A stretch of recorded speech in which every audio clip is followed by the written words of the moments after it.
E a gente vai então fazer algumas considerações agora. Maria, peço que você comece. Bem, uma das coisas que me chamou a atenção, primeiro agradecer, a questão do convite para analisar o seu trabalho pela professora Zilai e pela professora Henriette, mas uma das coisas que mais me chamou a atenção no seu trabalho foi a questão da proposta de uma política pública que não está sendo aceita nem pelo processo dos professores, nem pelo processo da gestão pública municipal e muito menos pela implantação federal. Porque uma das coisas que me chamou a atenção no seu trabalho também foi, nós estamos comentando aqui em Henriette, que num determinado momento demorou para a gente perceber que tinha dois professores, O primeiro falante, como você coloca lá, da linguagem comum, e um segundo com uma linguagem específica que era o professor, de sala de aula. Dentro disso, uma das coisas que me reporta a pensar no seu trabalho, qual é o papel da política pública de inclusão? E é isso que você tenta, identificar. Eu sugeria que os objetivos dentro desse sentido, que eles ficassem um pouco colocados nessa situação. Identificar como um estudo de casos, não fez uma amostra, mas um estudo de casos. Você pega 2 professores, 4 alunos e fazer esse estudo de caso específico da política pública em Sombrio, Porque quando você tenta buscar a legislação, você traz a fundamentação teórica lá do início da inclusão social no Brasil e da discussão pela questão do primeiro reinado, segundo reinado, mas quando chega no Brasil contemporâneo isso cai, dá uma queda. Então fazer essa costura com uma literatura contemporânea dentro disso, tá? Por que isso? Porque ali você vai dar um aporte para dizer, não acontece o papel do professor, o primeiro e segundo professor. Um é aceito porque ele é o professor comum, o professor cotidiano, como qualquer um de nós aqui que trabalhamos a questão da linguagem comum. E um segundo momento, a capacitação desses professores para aceitar o professor, intérprete, e para aceitar também a condição do aluno e do professor, porque o professor se posiciona na mesma condição do aluno. Então, essa é uma das coisas que eu percebi no seu trabalho. A riqueza dele é de trabalhar essas diferenças. E uma coisa também que me chamou bastante atenção, eu fui buscar no INEP esse indicador, que você pega Sombrio, que dá uma amostra dentro dos 5.646 municípios do Brasil, Sombrio representa 0,00033% da inclusão. E nesse 0,00033% da inclusão, apenas 4. Aonde estão os outros? Não existe de crianças ou adultos ou adolescentes estudando com as mesmas condições de educação especial, de audição? É uma pergunta que eu faço. Não existe ou não foi propiciado, segundo o seu trabalho, não foi propiciado condições para que essas crianças ou estudantes estivessem lá dentro? Essa é uma pergunta que eu faço. Inclusive eu identifiquei outras crianças, algumas pararam de estudar, ou estudaram até um certo ponto e pararam, outros nem sequer frequentaram a... Exatamente. Mas não, e por que isso acontece? O teu trabalho traz bem isso. Por que não acontece lá nas considerações finais? Porque a política pública de inclusão não foi aceita pelo município, ela foi imposta. É diferente da aceitação de construir uma proposta. Então você traz muito bem. A riqueza do teu trabalho são as considerações finais, eu diria. Porque aos poucos você demora, daí vai quando chega nas considerações finais. Não, é isso que eu tenho para te dizer. O que eu vou dizer mesmo é isso aqui. É isso, tem que ter inclusão, tem que ter preparação de professores, tem que ter preparação e aceitação da política pública. Essa foi a grande riqueza.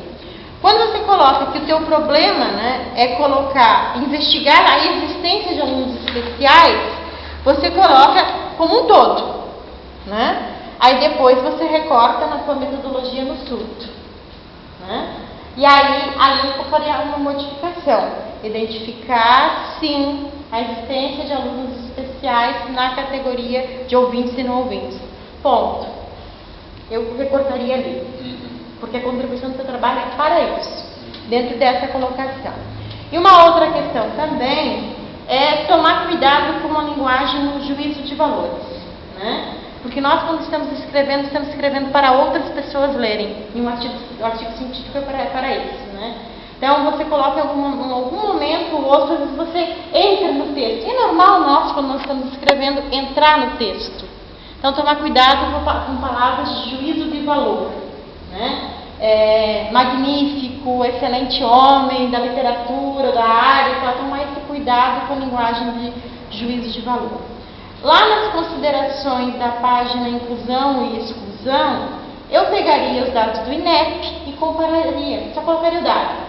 Segundo os municípios tais e tais, a inclusão no Brasil para alunos surdos nas escolas municipais são tantos. Em Sombrio é tanto. Faria isso, esse recorte nacional e depois já desceria para o recorte local, né? E ainda pegaria mais, porque tem na Secretaria de Educação os dados da inclusão das escolas estaduais. Você coloca ali que só a política pública do Estado é que funciona lá. Eles foram agrupados numa escola estadual. E é a que dá um suporte mínimo, então eu colocaria esse dado. Quanto tem no estado de inclusão e exclusão para alunos surdos, né, ouvintes ou não ouvintes? E aí recortaria ali com os dados para ir de sola no local, porque você cai do nacional e pam, em Sombrio. Então eu não faria isso do ponto de vista metodológico para o artigo científico. E uma outra questão também é alertar, só para trocar a palavra, tá? Em vez de fazer na questão da metodologia, eu colocaria lá no primeiro parágrafo a questão de um estudo de caso, porque você faz especificamente um estudo de caso, com uma entrevista, com questionários, uma pesquisa experimental. Você descreve isso muito bem, mas eu começaria colocando a partir de um estudo de caso, na metodologia estudo de caso, tá? E colocaria que a contribuição para a discussão ela foi pertinente nesse sentido quando você coloca os dados finais, as considerações finais. É o que todo mundo gostaria de dizer, né? Acho que não tem, estamos pensando, por exemplo, que a pedagogia oferecida é uma pedagogia de inclusão. Até onde? E até quando as considerações são dadas? Você colocou na sua apresentação, né? É o que a gente sentia. Eles estão lá, mas há um tentando empurrar a porta, né? O professor está lá, mas ele não está dando conta porque ele não tem suporte técnico, ele não tem suporte pedagógico, ele está lá para cumprir uma política pública de cima para baixo e dele. É isso que você traz isso no seu texto. Se a gente está lendo, está dando conta, ele dá conta do mesmo que ele disse ali, dizer no texto, ele está aqui, mas ele não tem condições mínimas. Ele está aqui com esse universo de igual para igual do ponto de vista do aluno e não aluno, né? Ele teria que ter uma operacionalização técnica, pedagógica, para dar condições de instrumentalizar os alunos, e não é ele. Então, essa é a grande contribuição, acho que você deveria colocar isso na sua consideração também, né? Então, como é que se faz uma política pública e não dá condições para que ela seja executada? É nesse sentido. E por último, né, dizer da riqueza, e eu terminaria assim, dando um sinal. Sugiro que esta pesquisa possa ser continuada por outros que virão, né? Fazendo uma análise das outras escolas, por que elas não aceitam? Por que o poder público municipal não aceita? Se a cidade do lado, eu estou orientando o TCC, um dos meus TCCs, da minha final de curso, é daquela mesma região, e as cidades do lado, os municípios estão preparando os professores. E os professores em cada sala de aula estão chegando tranquilamente para a execução da política municipal. Então, por que uma cidade do lado é tão contraditória à outra? E por que essa cidade, 100 mil e poucos alunos, somente uma escola estadual inclui? Mal e porcamente, mas inclui.